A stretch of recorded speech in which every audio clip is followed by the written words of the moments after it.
Muito boa noite. Mais uma edição do Conexão Viamão. E hoje é um dia muito especial e de extrema relevância, porque o assunto hoje é sobre o aspecto autista. E ninguém mais, ninguém menos que a maior referência que nós temos no nosso país, Dr. Carlos Schmitt. Carlos Schmitt é psicólogo, mestrado e doutorado em Psicologia do Desenvolvimento pela URGS em 2004 a 2008, professor associado da Universidade Federal de Santa Maria, pós-doutorado, né?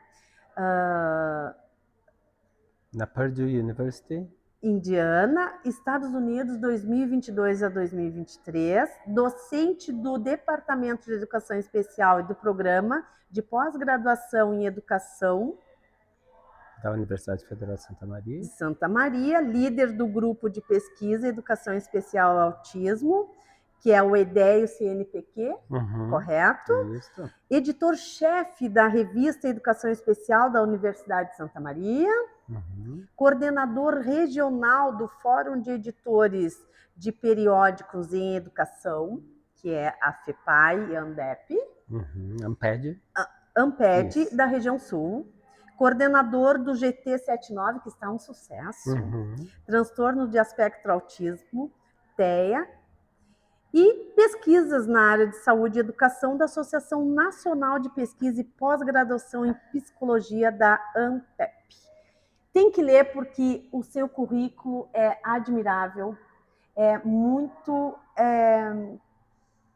É uma honra imensa recebê-lo hoje. Seja muito bem-vindo, Dr. Carlos Schmitt. Obrigado, Berenice. Obrigado. Todo prazer de estar aqui. É isso aí.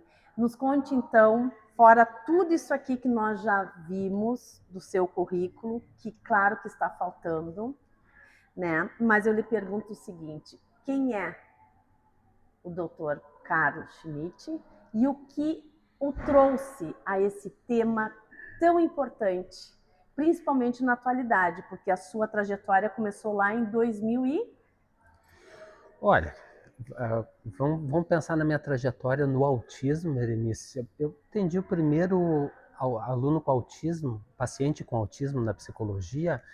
Isso foi em 95. 95, né? Isso como paciente, né? Isso, eu estava ainda fazendo... Clinicando. Clinicando. Eu estava na faculdade, indo no estágio. Ninguém conhecia autismo ainda em 95. Formei em 97, daí em 2001 assumi a coordenação de um centro terapêutico em Porto Alegre. Tinha uns 6 ou 7 pacientes, mas eu fiquei 10 anos coordenando esse centro, terminou, tinha 30 e poucos pacientes. É uma equipe multidisciplinar. E ali eu precisei saber mais informações sobre autismo. Tinha muito poucos livros e artigos sobre no Brasil, muito pouco conhecimento, né, em relação ao que tem hoje. Sim. Então eu fui na URGS procurar quem é que trabalhava com isso, né? Encontrei a professora Cleonice Bosa, que estava voltando de Londres, onde ela fez o doutorado dela, e trouxe uma visão muito nova de autismo para o Brasil. E eu fiz o mestrado com ela, 2002 a 2004, 2004 a 2008, e aí eu coordenava esse centro, estava na prática clínica e ao mesmo tempo estudando mestrado e doutorado. Aí em 2009 entrei na Universidade Federal de Santa Maria, mas não na psicologia, na educação especial. Educação especial é uma licenciatura que não é a pedagogia, é o professor que vai orquestrar a inclusão nas escolas. Ele é um professor e dentro do público-alvo que ele atende são autistas. Então eu trabalho dando aula, formando mestres, doutores e alunos de estágio, TCC e graduação, para atender, para promover a inclusão de alunos com transtorno do espectro autismo na educação, na escola. Isso eu tenho feito há 16 anos na Universidade Federal de Santa Maria e agora, mais recentemente, estou me transferindo para a URGS, voltando para a psicologia, voltando para minhas raízes, vou estar aqui mais perto de todo mundo. Aqui. Sim, e trabalhar mais, né? Sim, bastante. Mais compromissos. É incrível. Isso é um dom, né, doutor Carlos? Então, como eu ia dizendo, o Dr. Carlos Schmitt é uma referência nacional e internacional no campo da psicologia, né, do desenvolvimento e da educação especial, como o senhor bem disse, com uma trajetória marcada por rigor acadêmico, a sua sensibilidade humana e compromisso com a inclusão. Porque esse que é o tema, a inclusão, é isso que a gente precisa alicerçar ainda e para que a gente tenha êxito, né, doutor Carlos? Porque é um desafio isso, e que ainda é um pouco utopia isso ainda, por falta de estrutura, né?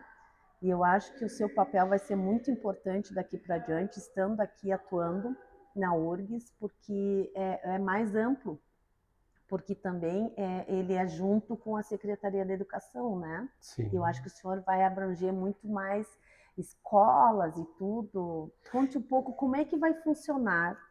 Eu estou na educação, então na educação eu trabalho muito com formação de professores. Perfeito. Né? Então, no Brasil e fora do Brasil, eu trabalhei com formação de professores na política de Angola, né? Em Luanda também trabalhei com formação de professores lá, em Cabo Verde também, frequentemente tem um grupo de formação das ilhas de Cabo Verde, Portugal também, formando professores para compreender, né, as especificidades dos alunos com autismo, para auxiliar na inclusão dentro da escola.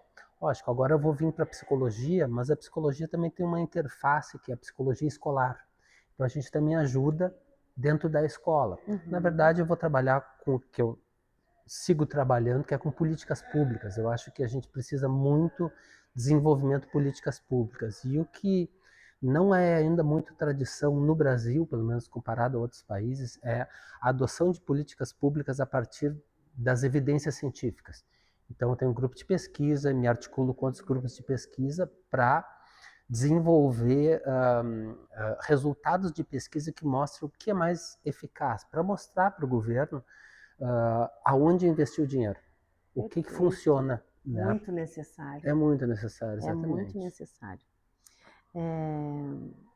A evolução do olhar sobre o autismo ao longo das décadas. Desde a primeira edição da sua obra, em 2002, Dr. Carlos, até a versão atual, o campo do autismo passou por transformações significativas, né?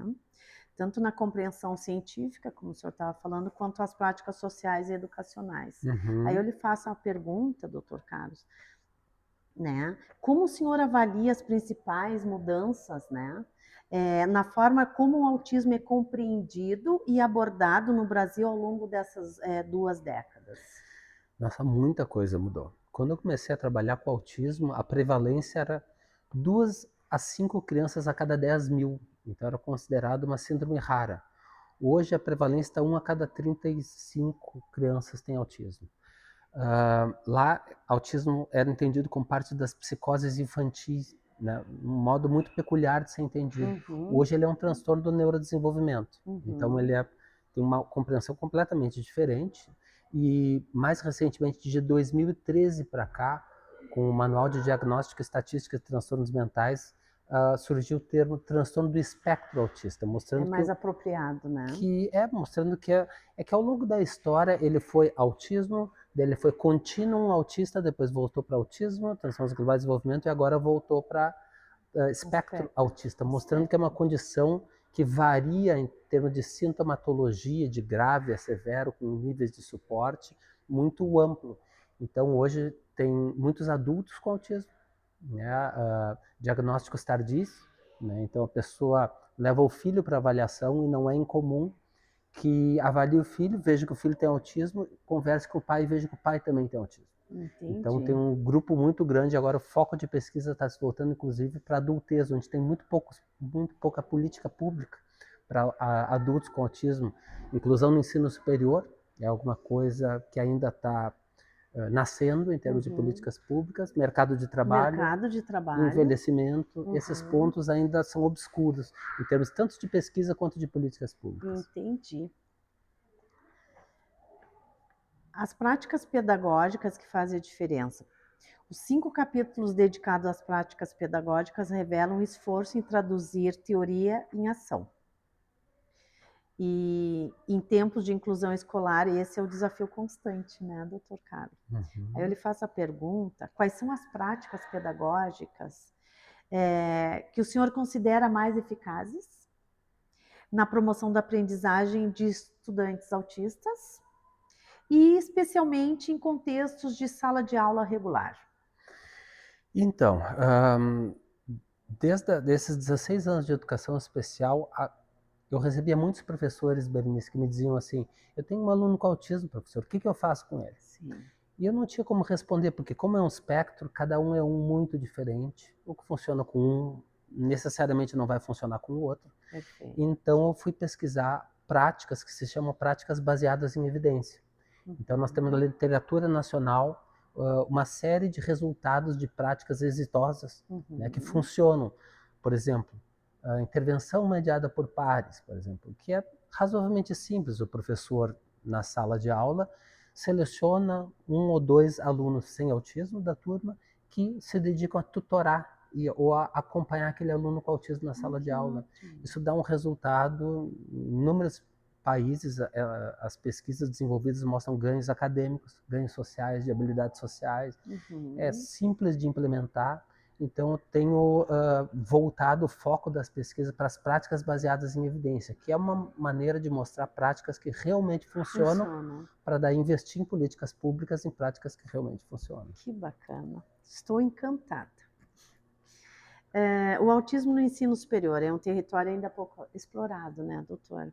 E a presença dos capítulos dedicados ao transtorno de espectro autista no ensino superior é um diferencial notável, a gente Uhum. percebe, e trata-se de um campo que ainda carece de políticas e estratégias bem definidas, que é bem como o senhor falou. E Uhum. aí eu lhe pergunto o seguinte: quais são os principais desafios enfrentados por estudantes autistas no ensino superior? E que caminhos o senhor vislumbra para tornar esse ambiente mais acessível e acolhedor? Então, o que a gente sabe sobre estratégias que funcionam sobre autismo, durante décadas achou autismo infantil era o primeiro nome. Então a gente achava que era um transtorno da infância, mas não. As crianças crescem, ficam adolescentes, ficam adultas. Então Uhum. não tem muita pesquisa no ensino superior. Eu tenho me reunido com os núcleos de acessibilidade das universidades, Que que é ótimo. como se fosse o atendimento educacional especializado das escolas. Na Uhum. universidade é o núcleo de acessibilidade, onde, quando eles entram por cotas ou por uma situação de deficiência, eles recebem um apoio desse núcleo. Eu tenho me Uhum. reunido com esse núcleo, discutido casos, né? Então, muitas das questões que atuam como barreira lá na escolarização do, do, do, do aluno com autismo no ensino médio, por exemplo, eles persistem na universidade. Por exemplo, o autismo tem muitas alterações sensoriais. Então, Uhum. às vezes, alguns barulhos podem ser muito desafiadores para eles. Então, os relatos que eu ouço são de estudantes com autismo no ensino superior que têm muita dificuldade do RU, por exemplo, lidar com o RU, porque o restaurante universitário, ele é um Uhum. ambiente muito barulhento também, Muito com as barulhento. rotinas Uhum. de trabalhos em grupos, por causa Sim. dos desafios sociais do autismo. Então, a gente está articulando como é que os núcleos de acessibilidade podem dar formação para esses professores, professores universitários, para ajudar nas aulas a oferecer suporte para aprendizagem e participação maior ainda desses estudantes com autismo no ensino Está a superior. caminho, então. Está a caminho, está tudo crescendo. Esse livro de Coisa boa. 2025, que eu e a professora Cleonice Já vamos Bosa falar dele. lançamos, Muito o bom. diferencial dele é que ele traz esses 3 capítulos muito inovadores, que são Sim. artigos empíricos, não são artigos Uhum. teóricos, são artigos que investigaram a população e viram, né, testaram, e então já traz uma luz sobre isso, que tipo de prática é mais exitosa no ensino superior, que não é com crianças, já são com adultos, é um outro contexto. Então esse contexto Entendi. está sendo desbravado ainda, Que Berenice. coisa boa. Fico feliz, porque é tão necessário, né? A experiência internacional e seus reflexos na prática brasileira. O senhor cruzou várias vezes o oceano, né, doutor Carlos? Sim, sim. Isso é muito importante. Pós-doutorado realizado, né, no Purdue, é isso? É Purdue. Purdue University, certamente trouxe novas perspectivas e comparações entre os contextos americanos e brasileiro, né? Uhum. Aí eu lhe pergunto, que aprendizados o senhor trouxe da sua experiência dos Estados Unidos, né? Que poderiam ser adaptados ou até mesmo inspirar políticas públicas e práticas internacionais, educacionais no Brasil. Então, O que deu certo lá e o que pode ser empregado aqui? o que dá certo lá é para lá, né? Porque eu acho que aluno autista americano é muito diferente de aluno autista brasileiro. O sistema inclusivo americano é muito diferente do sistema inclusivo brasileiro. Mas tem algumas questões. Eu tive a oportunidade, quando eu estava morando nos Estados Unidos em 2022, final, dezembro de 22, recebi um convite do Conselho Nacional de Educação para fazer parte de um conselho para escrever um documento orientador de práticas pedagógicas para alunos com autismo no Brasil, para sair uma normativa nacional. Se criou um comitê e a gente começou ali a escrever algumas coisas que eu estava executando lá nos Estados Unidos. Especialmente, tem uma figura na inclusão educacional brasileira que é o acompanhante educacional ou monitor. Aquele que tem o professor de sala de aula, tem o professor de educação especial e tem esse monitor. É uma pessoa que no Brasil tem muito pouca formação, não tem formação específica ainda, mas nesse documento a gente pôde redigir algumas questões a respeito do papel desse monitor, que pode ajudar, deles receber uma orientação por parte do professor de educação especial dentro da escola, porque isso não acontece ainda, e ainda não acontece, mesmo depois da gente escrever o Parecer 50, que foi publicado em 2024, e agora tivemos um êxito muito grande do grupo do GT79 que eu coordeno, que é um grupo de pesquisadores brasileiros de todos os estados do Brasil, são pesquisadores de excelência, e eles estão assessorando o Ministério da Ciência e Tecnologia para montar editais para financiamento do que é prioritário para o autismo. Então, como a gente tem pesquisas com evidências sobre isso, a gente pode ajudar. E aí foi criada a Rede TEA. Saiu a Rede TEA, então está fundada junto à ministra. Agora eles estão elegendo pessoas de notório saber, que vão se candidatar para fazer parte desse comitê e eleger para onde vai o dinheiro, né, brasileiro no investimento de pesquisas para autismo. Incrível. Isso, nossa, gente, porque o que acontece? Sem política não tem desenvolvimento, né? Principalmente quando se tem verbas federais e então tem que saber exatamente onde serão empregados. E no momento em que é elencado ali o autismo, dando, né, visibilidade e mostrando a importância da questão, eu acho que isso já é um grande avanço quando se leva a uma discussão para fins desses recursos serem empregados. E parabéns pelo seu trabalho, porque eu acho que o senhor acertou a veia agora, né? Quando se fala em políticas públicas, porque as questões existem, as dificuldades existem, mas parece que tudo fica só no papel. De fato, Berenice, assim, quando eu participo de discussões em Brasília sobre viabilização de determinadas políticas públicas ou não, muitas vezes ganha um partido que tem maioria, mas ninguém entende de autismo lá. Ou quem é mais representativo. E essa é a ideia, é mudar um pouco isso no Brasil, que a gente traga ciência para fundamentar o que funciona e o que não funciona, e para convencer as autoridades de que o investimento tem que ser naquela direção, porque aquilo já foi testado empiricamente em pesquisa e deu resultado. Né? Então, acho que a Rede TEA vai ajudar direcionando o financiamento para aquilo que é realmente importante para o desenvolvimento dos alunos com autismo. O que é prioritário, né? Bem, e outra questão também muito importante é a conscientização e o despertar da sociedade. Porque a sociedade é que elege aquele deputado, aquele senador, aquele vereador, aquele prefeito, e aí se dá também as escolhas municipais, dos secretários, dos coordenadores.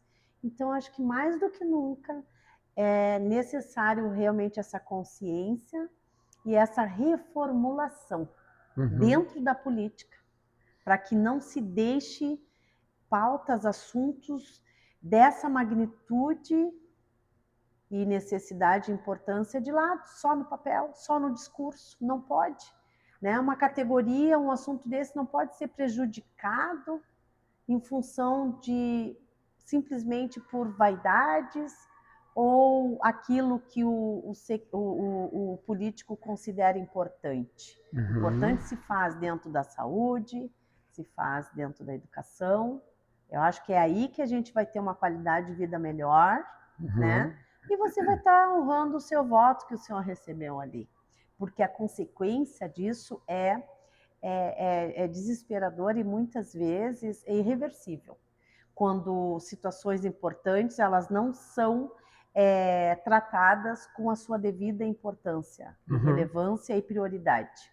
Tanto que a gente vê aí uma pessoa sem comprometimentos, já tem as suas dificuldades, e lá pode desenvolver uma depressão, pode desenvolver, né, um surto e levar daqui a pouco a cometer a vida dele. E o aspecto autista, muito mais, gente. Porque ele sofre toda uma consequência massiva, assim, do quê? Do preconceito, da rejeição, da falta de inclusão, da falta de capacitação daqueles que deveriam assisti-los, não é? Ou eu estou errada, doutor Não, Carlos? tá certíssima. Eu falei de um dos braços que ajuda a decidir para onde vai o dinheiro e como investir. Um outro braço muito importante é esse que você está falando, e que tem sido muito importante e até decisivo, que é os movimentos identitários. As mães das pessoas com autismo têm formado associações e representações e têm atuado muito nas políticas públicas, exigindo os direitos que já estão no papel para que sejam realidade do seu filho. Então, o movimento das mães tem sido decisivo para as decisões, grandes decisões, para a decisão da criação da rede TEP no Ministério de Ciência e Tecnologia, foi uma junção da parte científica e das associações de pais e mães, porque eles convivem com seu filho, seja na escola, seja na clínica, eles sabem os entraves todos que tem e as barreiras atitudinais, como você bem chamou, que é o comportamento, às vezes capacitista, né, de achar que uma pessoa com deficiência não tem um desempenho tão bom quanto a outra, que ela é uma coitadinha, merecedora de pena, ou qualquer atitude que diminua o valor humano dessa própria pessoa. As habilidades dela, apesar da limitação dela, né, não incapacita ela. Pelo contrário. É que o entendimento de limitação é interessante. Tem um modelo médico que é uma limitação que entende que, né, a mão tem um problema, então ela não funciona, o problema na mão. E tem um modelo social da deficiência que entende que a limitação aparece quando você tem alguma limitação física, mas aparece num contexto. Por exemplo, quando você faz uma adaptação curricular para um aluno com autismo, ele consegue ter um desempenho muito próximo de uma outra pessoa sem autismo. Né? Quando a gente, uma pessoa cadeirante, você coloca uma rampa, ele consegue ter acesso ao mesmo lugar que as outras pessoas. Então, necessariamente, a limitação não está no corpo da pessoa, está no que a gente pode fazer no ambiente da pessoa. Perfeito, perfeito. Lhe pergunto, a interseção entre pesquisa, formação e militância, né?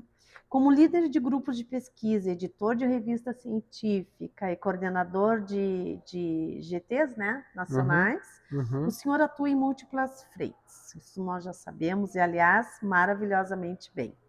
Essa articulação é essencial para transformar conhecimento em ação.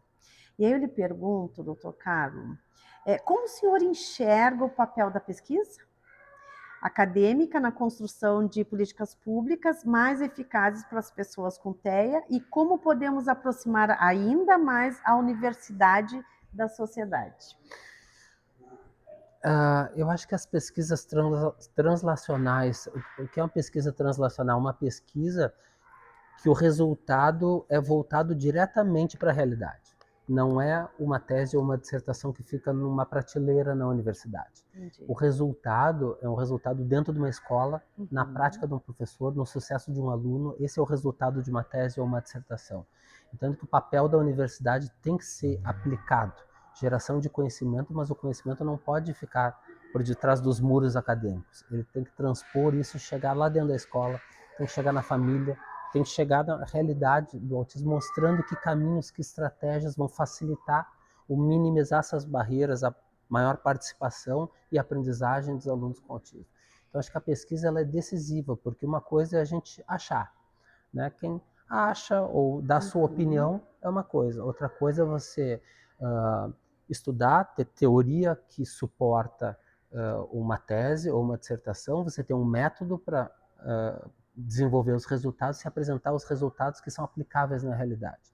Então você tem um caminho da ciência, e agora o meu grupo de pesquisa anda estudando muito um conceito que se chama Implementation Science, que é uma ciência da implementação, que é a preocupação em não deixar as pesquisas na gaveta, que ela seja aplicada na realidade, que o resultado, como é que a gente pega um arrazoado teórico de uma dissertação e transforma numa prática que funciona numa escola no Nordeste, uma escola do campo no interior, ou uma escola no Centro-Oeste do Brasil, que a gente possa promover políticas públicas que abarquem a diversidade de um país continental como o Brasil. Então a preocupação é isso, é sair, eu trabalho na academia para difusão dos conhecimentos na prática, para adoção por professores, gestores de escola e clínicos, né? Que bacana. E doutor Carlos, como é que se deu aí essa com a Cleonice Bosa? Porque o senhor está deixando um legado, como ela deixou, né? Ela ainda é muito atuante, mas eu acho que aí se criou muito mais do que uma confiança. Eu acho que se criou uma missão que o senhor encarou com 100% de tudo que o senhor sabe e de tudo que o senhor se dispõe ainda em fazer dentro desse tema, né? Como é que se deu essa relação com a doutora Cleonice? E porque professores existem muitos, alunos existem muitos, mas causas, parece que Deus escolhe a dedo. E eu gostaria de que o senhor contasse essa história linda aí. Como é que se deu essa magia divina? Inicialmente foi ao acaso, eu fui na URGS procurar alguém que entendesse de autismo. E justamente no momento em que ela estava voltando da Inglaterra e passou a fazer parte do corpo docente da universidade. Eu apareci na sala dela, olha, eu quero aprender sobre autismo. E aí ela me deu material para estudar, entrei no mestrado, comecei a estudar junto com ela, desenvolvi pesquisas junto com ela. O GT 79, que eu coordeno hoje, foi fundado por ela, em 2014. E há 2 anos já eu coordeno esse GT. Então eu fui... quem conhece a professora Cleonice Bosa, pessoalmente ou profissionalmente, sabe que ela é uma pessoa de um respeito, de uma ética, de uma seriedade ímpar. É uma pesquisadora ímpar, né? Ela trata com muita justiça e com muita ética todas as questões, né? Questões sensíveis que envolvem famílias de pessoas com autismo, né? Então eu tive a oportunidade de estudar com ela, que foi um privilégio, né? E fazer parceria com ela de pesquisas. Ela participava das minhas bancas, das minhas mestrandas doutorandas, eu participava das bancas dela, é minha amiga pessoal, grande amiga até hoje. Lançamos esse livro, que saiu em 2025, esse livro foi a primeira publicação sobre autismo e educação no Brasil, ele foi publicado em 2002. Foi ela e o professor da URGS, Cláudio Roberto Batista. A Artmed pediu para republicar e ampliar, atualizar, porque foi um sucesso esse livro. E o professor Cláudio Roberto Batista se aposentou e a Cleonice me convidou para fazer parte. Logicamente eu fiquei muito honrado. E aí eu, como estava mais voltado para a educação e a professora Cleonice está na psicologia, eu tomei mais conta da escolha dos temas desse livro. E por isso eu fiquei de primeiro autor, ela em segundo, porque ela agora também, num movimento muito bonito, ela está se aposentando, se aposentou, abriu a vacância dela na universidade e essa é a vaga que eu estou ocupando. Depois de seguir os passos dela durante 16 anos, eu estou ocupando a vaga que ela deixou na universidade para dar continuidade nisso. Escolheu a dedo, doutora Cleonice, né? Isso nos traz muita tranquilidade, uma vez que a gente sabe do grande desafio e os perrengues que as mães atípicas sofrem, né, doutor Carlos? E se tem muito pouco respaldo também, se tem muito, às vezes, estrutura dentro de municípios, enfim, né? A questão das mães foi meu objeto de pesquisa desde o início. Quando eu trabalhava nesse centro, eu coordenava um grupo com as mães. E ali eu ouvi as histórias que elas contavam, o que que acontece dentro de uma casa que tem uma pessoa com autismo. Às vezes agressiva, né, batia nos membros da família, ou se desorganizava, faltava medicação, ou os múltiplos desafios que é ter um filho com autismo, né? Uhum. Então a minha dissertação eu fiz sobre isso, eu fiz sobre as mães e o manejo dos filhos. Depois o doutorado eu fiz sobre comportamento agressivo nas famílias de autistas, né? Entendi. Então a questão da família sempre perpassou a minha carreira como objeto de pesquisa, porque eu conheço as mães da fala e da vida delas, são muito próximas de muitas. E elas que dão esse retorno, né? De tudo que o senhor estuda, do que o senhor pesquisa, são as mães. Claro. Ninguém melhor que elas, né? Para Isso, eu não busco os meus, os meus artigos, a minha produção simplesmente na literatura. Eu busco o que eu vejo dentro da sala de aula, o o que que eu é escuto vivido, das né? mães, o que eu vejo dos filhos, o que eu vejo nessas relações e que precisam ser esclarecidos. E acho que a pesquisa vem justamente para isso, para a gente esclarecer o que é isso, como é que isso pode funcionar de uma maneira melhor, que políticas públicas podem auxiliar essa mãe, né? Que plano pedagógico pode ser implementado na escola para facilitar a aprendizagem do filho, que práticas o professor pode fazer, que acolhimento a mãe pode ter, grupos de mães, etc. Enfim, acho que dentro do autismo tem um mundo de possibilidades que a gente pode ajudar, né? Isso é verdade. E aí eu lhe pergunto o seguinte, das experiências que o senhor viveu e vive até hoje com essas mães atípicas, quais são as maiores dificuldades que elas desabafam em ter com seus filhos, mas também dentro de uma sociedade e no contexto político? E aí, quando a gente fala do contexto político, a gente está falando de um hospital, de uma escola.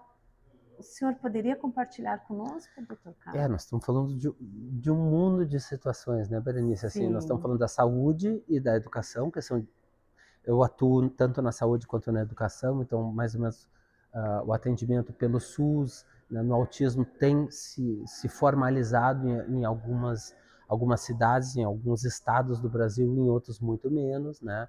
Na parte da educação, as mães conhecerem seus direitos é muito importante, né? Por exemplo, esse parecer 50 que, né, pude ajudar a escrever e que ele é um documento orientador, se a mãe conhece o direito dela, por exemplo, que o filho dela precisa de um plano de atendimento dentro da escola e a escola não oferece, ela pode ir no Ministério Público e dizer que ela quer aquilo. O Ministério Público vai buscar documentos oficiais, norteadores, e vai pegar o parecer 50, vai dizendo que ela está lá, o plano que ela está exigindo está registrado por lei e vai, então, o Ministério Público vai exigir que a escola cumpra aquilo. Uhum. Né? Então, eu acho que o conhecimento das mães sobre o que ferramentas elas já têm na legislação que elas podem exigir das escolas e dos serviços de saúde, acho que é um dos grandes desafios. Mais algum direito das mães que elas possam lá se atentar e despertar para ir em busca, doutor? Diversas, desde 2012, quando saiu a lei Berenice Piana, né, seu nome é Berenice também, né? Berenice Piana, que é uma mãe de um autista, ela levou como um projeto de lei que virou lei, por exemplo, as escolas não podem negar matrícula para pessoa com autismo, então são multadas, não pode, porque isso é uma atitude segregadora, né? Se a família e a escola acharem que o aluno precisa de um acompanhante educacional especializado ou um monitor, a escola tem que prover e a família não vai pagar por esse monitor. Então há uma série de questões. É longa a legislação que vem sendo discutida e criada para que dê suporte a essas mães e esses alunos dentro das escolas. E que é importante justamente eles saberem para poder exigir, né? Que daí parte deles a exigência e aí a gente sabe como funciona, né? A gente, as leis são criadas, elas ficam muitas vezes no papel, infelizmente. Elas acabam ou só no discurso, né, ou só no doutor? discurso, muitas vezes nem para a lei vai. E elas acabam tendo impacto na prática a partir da exigência dos direitos públicos. Então, por isso eu destaco esses movimentos identitários das mães de autistas que vão para Brasília exigir seus direitos, que se manifestam publicamente, dizendo o que elas precisam, o que as discordâncias que estão havendo entre planos de saúde, cobrir ou não atendimentos. E como é que está essa questão? Tá complicado, né? Tá bem complicado, porque se o autismo ele era 2 a 5 a cada 10 mil e passou a ser 1 a cada 36, o financiamento federal para a educação especial, em termos de volume de benefício de prestação continuada, de financiamento da educação, triplicou de valor. Então, o que o MEC tem de mais pesado hoje para dar conta é a situação do autismo. Por isso eu tenho sido, né, apoiado essas ações para poder direcionar todo esses recursos para recursos que realmente vão ajudar nessas famílias. E na sua visão, assim, pelo que o senhor vive, pelo que chega para o senhor, como é que está o empenho do nosso governo aqui no Rio Grande do Sul quanto a essa questão? Está dando atenção? Estão fazendo os encaminhamentos necessários? Vocês têm um diálogo aberto? Como é que está? Tem tido algumas iniciativas, é lógico que sempre falta o financiamento, né? Acho que a educação no Brasil tem um histórico de sucateamento, né? Não é levada tão a sério como deveria. Mas, por exemplo, o governo do estado, mais recentemente, há pouco tempo atrás, desenvolveu todos os TEACOLs, que são centros de atenção ao autismo em diversos municípios, né? Que centralizam equipes multiprofissionais para o atendimento mais especializado a pessoas com autismo. E está funcionando bem? Razoável, faltam profissionais e eu trabalho na formação desses profissionais. Muitos alunos meus acabam ocupando esses espaços. Então fica aí um recado, né, doutor? Para que os municípios, né, as prefeituras, junto às suas secretarias de educação, que possam estar indo ao encontro de vocês. E como é que se faz esse processo de capacitação e tudo? Como que as prefeituras podem acessar vocês para que levem isso para dentro do município, para que as crianças, os autistas, possam ter aquilo que elas merecem e precisam? Isso é um problema nacional, viu, Benício? O que acontece? O profissional de educação especial, professor de educação especial, é formado só em 3 universidades brasileiras. A mais antiga é a Federal de Santa Maria, depois a Federal de São Carlos e mais recentemente a Federal Rural do Rio de Janeiro. Então, só 3 cursos para municiar o Brasil inteiro é muito pouco. Então, quem ocupa esse lugar, diz a legislação, não são só formados em educação especial, mas são pedagogos com especialização. Mas a especialização não é especificada que tipo de formação. Então, algumas formações não dão conta do que ele vai precisar saber lá dentro. Né? E o que o senhor sugere, então? Mão, por exemplo. Via mão, por exemplo. Né? Nós temos aqui o SEMPA, mas já foi conversada com então, que é a secretária da Educação, e ela já está fazendo trabalho, e ela gostaria muito de lhe conhecer, e acho assim, de extrema importância, e é honroso da parte dela ter esse interesse, porque ela sabe da necessidade, né? E ela sabe da capacidade que o nosso município tem em investir, né? Dentro dessa área. Então, eu acho que é isso que deve fomentar nos municípios, para que a sociedade cobre do município esses suportes, né?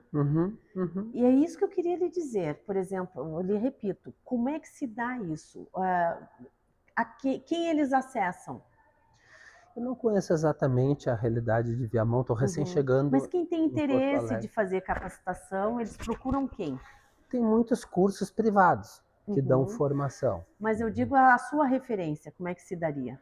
Eu tenho um grupo de pesquisa, mas o que eu consigo produzir individualmente é muito pouco. Então eu trabalho muito em rede, em redes de pesquisadores. E aí a gente consegue ter um poder maior para juntar evidências tanto da saúde quanto da educação para ir para Brasília exigir políticas públicas que financiem, né? Entendi, porque aí se investe maior em Aí sim, capacitações, né? isso, exatamente. Então, o que está faltando é grana É. e direcionamento. Eu diria que sempre faltou, Berenice, sem querer ser pessimista, viu, mas sempre faltou. A educação talvez nunca tenha sido levado realmente a sério no Brasil. A iniciativa de outros países que investiram pesado na educação deram um salto de qualidade de vida muito grande. No Brasil, ainda a pasta do MEC não é prioridade, ou as decisões que são tomadas muitas vezes são decisões políticas, de opiniões e não bem fundamentadas e tomado como prioridade. Eu acredito que a educação é onde nasce um país. Né? O país é guiado pela educação. Se não tiver investimento maciço na educação, na formação desses jovens desde o início da escolarização, nós vamos ter um mercado de trabalho com lacunas, com dificuldade, nós vamos ter políticas públicas com dificuldade. Então, eu retomo a prioridade que tem que ser dada à educação. Viu? Quando a gente fala de responsabilidade, de comprometimento e de boa vontade, doutor Carlos, a gente fala também daquele que sempre estende a mão e prioriza aquilo que é importante para a vida de cada um. E por isso, então, nós temos a nossa Cressol. Já reparou como a vida é repleta de desafios? Na Cressol, chamamos de começos. Porque todo começo é um desafio. Mas quando temos alguém do nosso lado, o que parecia um dia difícil virou o começo de uma grande parceria. E até um sonho de 30 anos atrás foi o começo de uma das maiores cooperativas de crédito do Brasil. E se toda conquista tem um começo, todo começo tem Cressol. O senhor tinha dito, doutor Carlos, que tem diferenças entre a questão da aplicabilidade de toda a questão de estudo e pesquisa e desenvolvimento da questão do autismo no Brasil e fora dele. Pontua aí essas diferenças para nós, para ver o quão a gente está atrasado. Assim, Berenice, cada país desenvolve a inclusão de acordo com a sua cultura. Então, tem muitos modelos diferentes e aí é difícil comparar. Por exemplo, quando as visitas que eu faço para a formação de professores em Luanda, em Angola ou em Cabo Verde, a gente auxilia eles.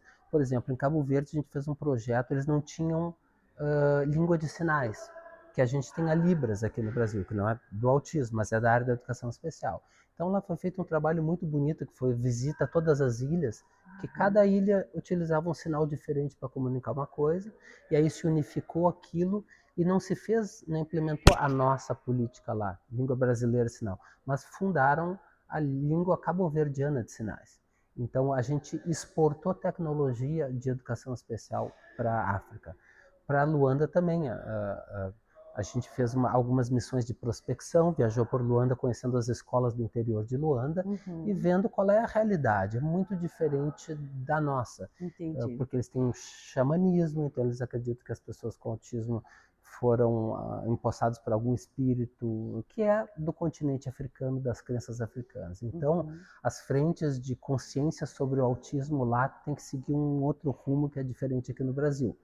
Se a gente for para Portugal, por exemplo, eles também têm, é multissetoriado, eles têm equipes mais capacitadas, porque é um país muito menor e rico, então é mais fácil de coordenar. Talvez um dos grandes desafios do Brasil é ser um país continental. Nós moramos no sul do Brasil, nós temos talvez uma identidade cultural maior com o Uruguai e com a Argentina do que com o Nordeste do Brasil. Entendi. Então nós temos que bolar políticas públicas em Brasília que deem conta de um país com uma diversidade enorme. Como é que esse talvez seja um grande desafio, que aquilo que seja escrito na legislação seja aplicável tanto lá no sul, no sudoeste, no nordeste, que dê resultado. Aplicado, cumprido, né, com toda a atenção que merece. Exato, que dê resultado, principalmente. Exatamente. Então, eu lhe pergunto o seguinte, doutor Carlos, qual o conselho que o senhor dá para as mães atípicas, para que elas consigam interagir melhor com seus filhos, para que elas consigam entendê-los melhor e que de forma cada município possa estar contribuindo para dar esse aporte para essa mãe? Acho que as mães têm que se unir, viu, Berenice? Como eu trabalhei com um grupo de mães durante muitos anos, o grupo funciona de uma maneira muito interessante, porque às vezes a dificuldade que uma está passando é a mesma que a outra está passando. Às vezes são coisas simples, uma Mas quer... não se comunicam. Não se comunicam. E a escola é o lugar de congregar, né? Então, o senhor está me dizendo que as escolas têm um papel fundamental para essa mudança, para esse giro. isso está na legislação. A inclusão tem que envolver a família. Se não envolver a família, não é inclusão. As mães têm que participar junto, porque a criança com autismo tem algumas dificuldades que podem aparecer só em casa e outras que podem aparecer só na escola, por causa das diferentes demandas. Então, se pais e professores não se conversarem, eles não vão saber o que fazer com essa criança. Equipes multidisciplinares. Né? Inclusive, nas equipes multidisciplinares, os professores terem uma linha aberta de conversa com os clínicos, fonoaudiólogo, psicólogo, psiquiatra que está acompanhando. Sim. Então, o que a gente colocou lá no Parecer 50 é o PEI, o Plano Educacional Individualizado. O PEI, ele existe desde a década de 60, 70 nos Estados Unidos e aqui ainda não, né? O que ele diz? Ele diz que todo mundo participa do plano do aluno. Os profissionais externos, a gestão da escola, os professores, o professor de educação especial, a família e inclusive o próprio aluno, se ele tiver capacidade de opinar. Então junta todo mundo em torno dos mesmos objetivos, assinamos um comprometimento e aí nós temos um documento norteador da educação desse aluno. Perfeitamente, perfeitamente. Há pouco tempo a gente soube que teve um juiz, né, foi diagnosticado, né, autista. Não soube. Eu li a respeito semana retrasada, aquilo me chamou muita atenção. O que eu quero dizer com isso? Como o senhor disse, que às vezes não é raro, né? Quando os pais levam seus filhos e eles têm o diagnóstico de autista. Sim. E aí eu pergunto, são grandes guerreiros, né? Porque sobreviveram até aqui, diante de um país que seleciona, que rejeita, que reprime, que não tem a capacidade, não tem meios, né, para dar o aporte necessário. Então, dá para sobreviver, doutor, mas principalmente eu acho que a luta daqui para frente é que se viva e não se sobreviva, né, quem tem o aspecto autista, né? A história dos adultos com autismo tem um curso diferente do diagnóstico de uma criança com autismo. Uma criança com autismo, ela começa a apresentar alguns sinais e sintomas que começam a preocupar pais e mães. E faz eles investigarem. Eles vão investigar e recebem um diagnóstico, eles nunca imaginaram, se assustam, não sabem a quem recorrer, psicólogo, como é que faz. A família passa por um turbilhão de emoções e muitas dificuldades até achar o melhor profissional e ver que a criança desenvolve a fala ou não vai desenvolver, ou como é que ela vai ser, porque ela está em desenvolvimento. E até a questão motora também, o grau de comprometimento varia muito, né, doutor? Muito, em todo cognitivo, motor, social. Quando a gente fala em adultos com autismo, é diferente. A gente já pega uma pessoa que já viveu tudo isso com essas dificuldades, só que isso nunca recebeu um nome ou um diagnóstico. Ele sempre se sentiu isolado, com dificuldade de relacionamento com os outros, com algumas manias, ou eles chamam de algumas diferenças em relação às pessoas e nunca souberam. De repente eles veem uma palestra sobre autismo, ou conhecem uma outra pessoa com autismo, ou o filho é diagnosticado com autismo e ele recebe o diagnóstico também.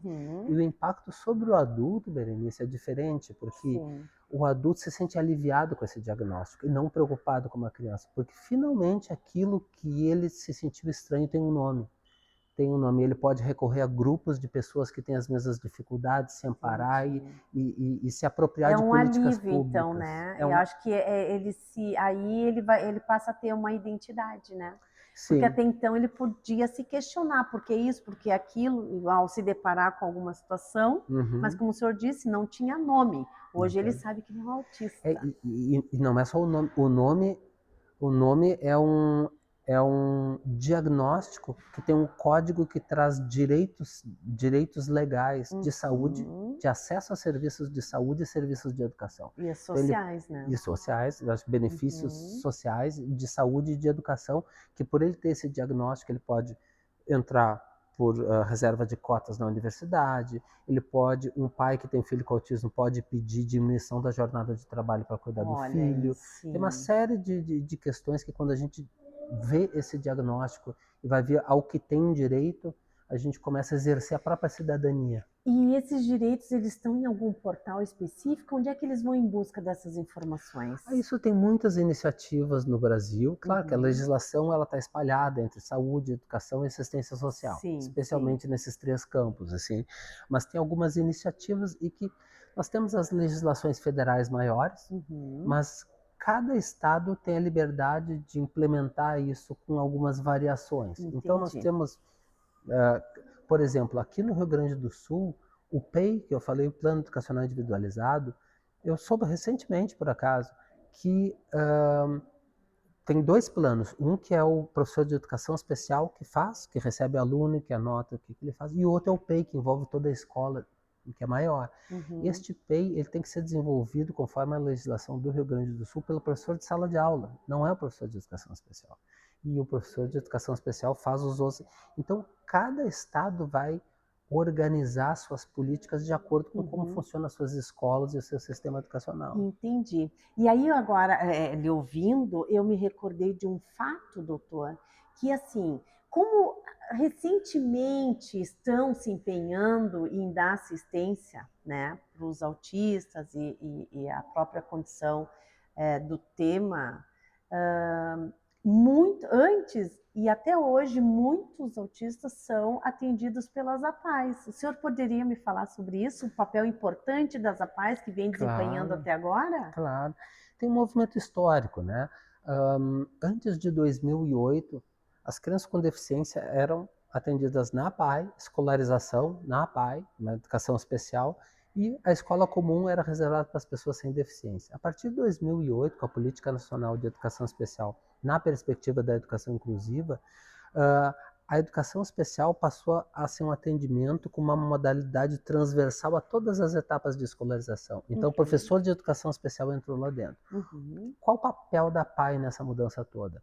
A APAE pode exercer o papel em alguns municípios onde não tem um educador especial dentro da escola, a APAE pode fazer isso, pode fazer o atendimento educacional especializado fora da escola. E vem fazendo há anos já, né, doutor? Vem, desde 2008, que em alguns municípios, dependendo da falta de profissionais específicos, a APAE pode fazer isso e dá todas as terapêuticas complementares que vão precisar, que não são educacionais, são clínicas, fora da escola, mas que vão repercutir e ajudar, né, dentro da escola para esse aluno também. Que bacana.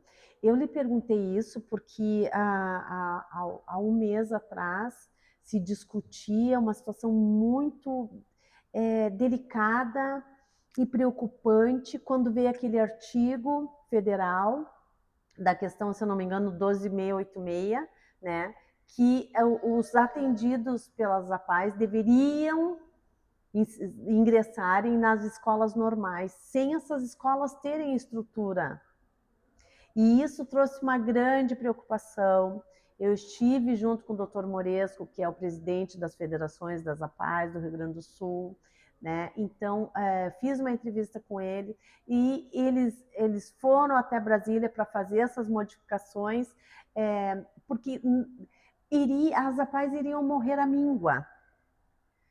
E outra, os autistas iriam para as escolas, né, normais, mas não tem estrutura para receber, para poder trabalhar com eles como eles precisam na sua individualidade. É como o senhor disse, às vezes se aplica um e não resolve para o outro, então tem que ser individual. E isso a APAE faz muito bem, graças a Deus.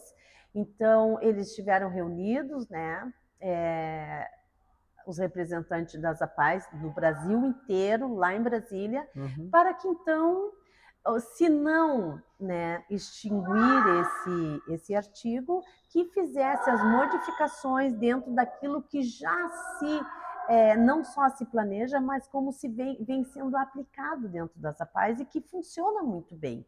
O senhor ficou sabendo desse agravante aí? Claro. Não, eu tenho opinado bastante sobre o decreto. Nos fale um pouco, na sua visão, do aspecto autista em relação à nocividade de um artigo metido goela abaixo, como tentaram fazer, porque isso tem cunho político. Porque quem fez essa modificação, quem criou esse decreto, eles não entendem nada de autismo e sobre qualquer outro comprometimento. Como toda legislação, quando ela sai a primeira versão, seja pelo MEC ou seja pelo Conselho Nacional de Educação, ela é homologada, depois ela vai ter que ser consolidada. E está nesse momento sendo reescrito algumas partes, né? Porque algumas partes... Muito necessário. Por exemplo, aquele decreto ele prevê que o professor de educação especial, assim como o profissional de apoio, tem que ter 80 horas de formação. Isso é o suficiente? Claro que não. Se fosse 800 não. Já seria muito pouco. Seria 2 disciplinas que eu dou. Eu não me sinto capaz de capacitar alguém com 2 disciplinas. Então esse é um ponto muito frágil. Tem diversos pontos frágeis ali. Eu acho que o que a gente precisa é organizar a sociedade com eu acho a escola inclusiva tão importante quanto a participação da PAI, e uma precisa da outra. Né? Se complementam, né? Cumprem muito bem a função social e... Vai ter um autista de nível de suporte 3 que a escola não vai dar conta dele, realmente, porque ele é muito agressivo e ele vai precisar de maior atenção, terapêuticas, né? Mas ele também precisa do convívio social, com certeza, que a escola mas dá. Não aquele tempo inteiro, né? Para ele vai ser muito difícil. É essa questão que acho que... Fazer uns ajustes, né, doutor? Eu sempre sou contra o extremismo, seja da educação especializada, seja da inclusão total. Nenhuma das duas dá certo. Acho que a gente precisa discutir caso a caso, né? Cada um tem uma maneira, acho que não precisa uma vala comum para todo mundo.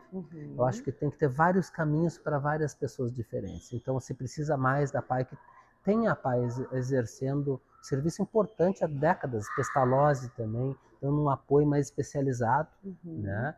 E desde essa mudança, apoiando a educação inclusiva na escola. Então, acho que a inclusão de sucesso vai ser quando os dois se apoiem, e não quando os dois briguem por espaço, né? E acho que esse decreto vai precisar ser revisto, né, em muitos aspectos, está em franca discussão, né, em Brasília, e logo vai sair uma outra versão.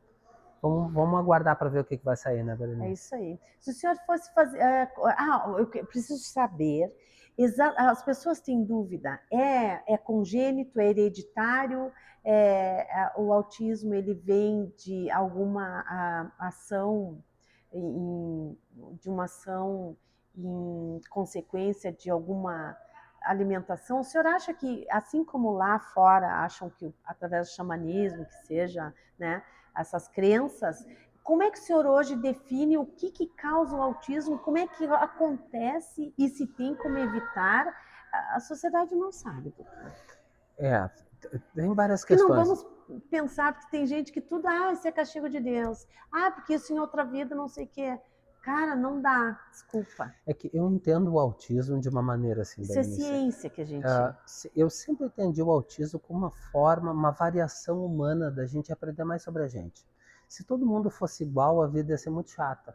A gente precisa de pessoas diferentes para a gente obter respostas diferentes, pensar de uma maneira mais variada. Então eu acho que o autismo ele vem a enriquecer a nossa vida. Eu ouço isso de muitas mães que mudaram sua maneira de pensar a partir de ter um filho autista. Entendi. Então, por isso ele não é considerado uma doença, ele é considerado uma neurodiversidade.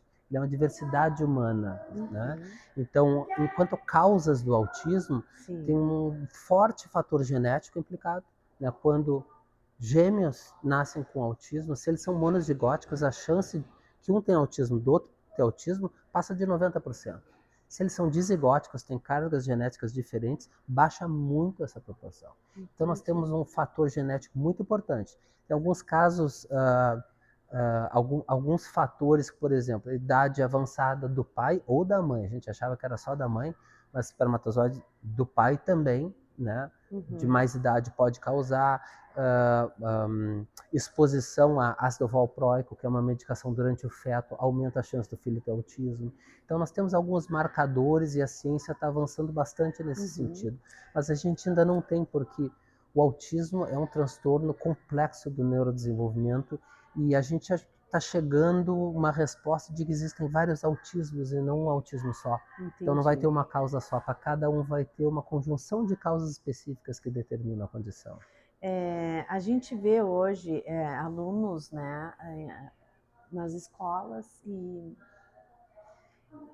eu acho que o papel dos pais é educar os seus filhos para que tenham respeito, para que tenha acolhimento para esses coleguinhas ali que é diferente, mas ele é gente. E ele precisa de tantas oportunidades, ele tem tantos direitos quanto qualquer outro aluno ali. Qual é o seu recado para isso? Para o pai e para a mãe, de como ele pode educar o seu filho para que, quando ele identificar que tem um coleguinha diferente, um autista, como é que ele deve proceder?